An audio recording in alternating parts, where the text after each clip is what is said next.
Bon, je vous rassure, c'est pas parce que j'ai un béret que je suis parti au Pays Basque. Non, je suis toujours à Limoges, aux portes de Limoges, pour vous présenter une nouvelle enseigne, Cocorico. Bonjour Cocorico. Bonjour Bruno.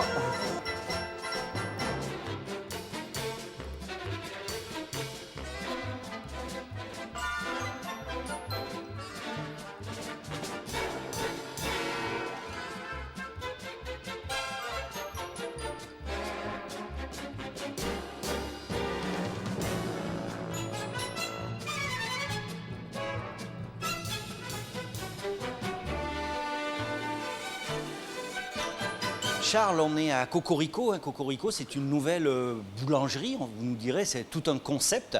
À la sortie de Limoges et à l'entrée de Panazol, c'est quoi justement le concept de Cocorico? Le concept de Cocorico, c'est de réconcilier deux mondes. Celui de la boulangerie-pâtisserie artisanale.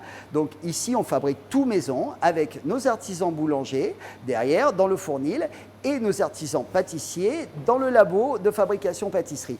Et en même temps, on veut réconcilier comme les grandes enseignes nationales, c'est-à-dire faire du marketing, toucher nos clients via les réseaux sociaux et puis Google et tout ce qu'il peut utiliser en numérique. Alors autant le dire tout de suite, vous avez ouvert il y a quelques jours, quelques semaines, mais vous n'êtes pas un novice dans le monde de l'entrepreneuriat. Non, effectivement, puisque j'ai géré avec ma famille pendant une vingtaine d'années une entreprise qui a été créée par mes parents en 1972 qui s'appelle La Pause Plaisir et qui est spécialisée dans les distributeurs automatiques. Donc implanté au cœur des entreprises, tout ce qui est distributeur de boissons chaudes, boissons fraîches et snacking. Alors il n'y a pas de petit projet, mais celui-ci, quand on arrive ici, a l'air relativement important quand même. Comment ça s'est construit? Quelles ont été les différentes étapes clés de la mise en place de ce Cocorico? Tout d'abord, il a fallu trouver le nom. Donc moi j'avais listé une centaine de noms parce que je voulais quelque chose qui soit parlant et qui soit une vraie marque en fin de compte. Et Cocorico, ça c'est tout le monde a dit choisis Cocorico parce qu'en fin de compte il y a plein de choses. Cocorico c'est la France qui gagne. La France c'est la baguette.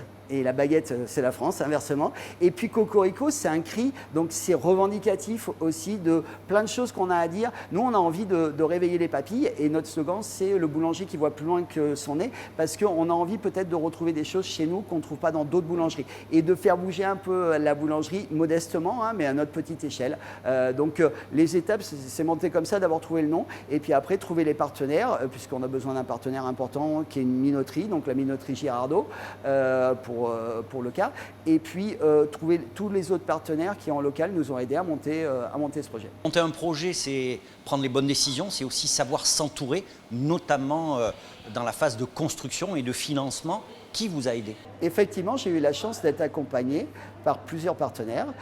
On peut citer France Active, Initiative Hauts-de-Vienne, le réseau Entreprendre avec lequel je suis en train de faire un accompagnement.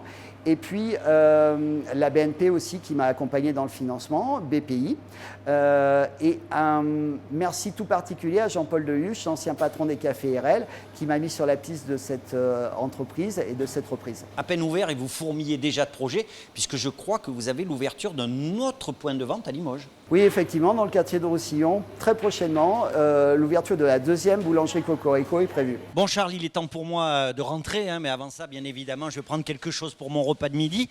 Qu'est-ce que vous me proposez comme baguette? Moi, j'adore le pain. Quelle est la spécialité de Cocorico? Alors, chez Cocorico, on a trois baguettes, la bleue, la blanche et la rouge, bien sûr, puisque c'est Cocorico. Mais là, aujourd'hui, je vais vous faire déguster notre tradition qui s'appelle la baguette bleue.